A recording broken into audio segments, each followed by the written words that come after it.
एक बंदा ऐसा था जो इतनी इबादत करता था, या अबुदु रब्बहू, अपने रब की इतनी इबादत करता था कि रूहुल अमीन उससे मोहब्बत करने लगे, हैरान होने लगे, यार इतनी इबादत करता है। फता अज्जबा जिब्रील हैरान हो गए, इतनी इबादत करता है। एक दिन हजरत जिब्रील को बड़ा प्यार आया, फस्ताज़ना जिब्रील फी ज़ियारती, हजरत जिब्रील रब की बारगाह में कहने लगे, मालिक फलां बंदा जो है ना, वो जो मस्जिद नूर में बैठता है, मिसाल दे रहा हूं, बड़ी तेरी इबादत करता है, मेरा जी चाहता है उसकी ज़ियारत ना करके आऊं, उसकी ज़ियारत ना करके आऊं। हजरत जिब्रील ने जब ये बात की ना, रब ने फरमाया तुझे इजाजत मिलेगी। अज़ीना लहू, इजाजत देते हैं, बिशर्तिन, लेकिन एक शर्त है।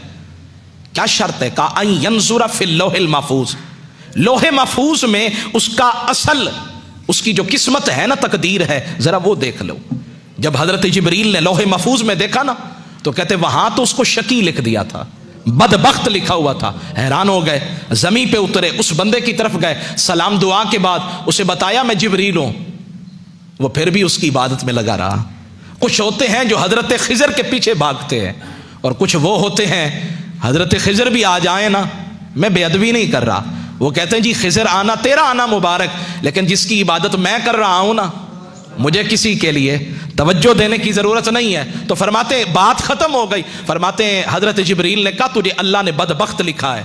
वो पता क्या कहने लगा? अल्हम्दुलिल्लाह, नहीं सुबह ऊंची वाना सुभान, हर हाल में राजी रहना, जैसे तू राजी वैसे मैं राजी। कहने लगा अल्हम्दुलिल्लाह, या अल्लाह तेरा बड़ा करम है, कम से कम लिखा तो है ना, बदबख्त लिखा तो है ना, कुछ तो लिखा है। इधर लिखे फिर भी तेरी मर्जी है, इधर भी लिखे तेरी मर्जी है, कम से कम इतना तो दिलासा है कि तूने लिखा है।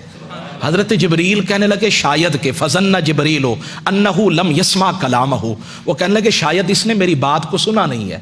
फ़अआद अलैहिल क़ौला, उस हजरत जिब्रील ने फिर कहा हजरत आप तो सारी जिंदगी इबादत करते रहे, सजदे करते रहे, और रब का ये मामला है कि उसने आपको शकी लिख दिया है। उसने फिर कहा अल्हम्दुलिल्लाह। फताअज्जब जिब्रील, जिब्रील बड़े हैरान हुए, कहने लगे ये क्या मामला? उसने कहा लौलम अकुन, अगर मैं इस काबिल नहीं तो इसमें मेरे रब का क्या कसूर है? मैं अगर हूं ही निकम्मा, मेरी जात में मेरी किस्मत में लिखा ही नहीं है, तो इसमें मेरे रब का क्या कसूर है? जिब्रील ने सुना तो इस बात पे भी बड़ा ताज्जुब आया, और जब ताज्जुब आया ना तो फरमाते हैं अल्लाह ने आवाज लगाई, सदा लगाई, जिब्रील अब जरा उन्जुर फिल लौहिल महफूज, अब देखो ना लौह महफूज में। अब जो देखा, फरमाया वहां बदबख्तों की लिस्ट से नाम निकाल कर ना रब ने बख्त वालों में उसका नाम लिख दिया था। या अल्लाह ये माजरा क्या है? फरमाया जो मेरी हर अदा पे राजी है, मेरे हर फरमान पे राजी है, तो फिर उसका नाम बदबख्तों में क्यों लिखूं, बख्त वालों में ना लिख दूं?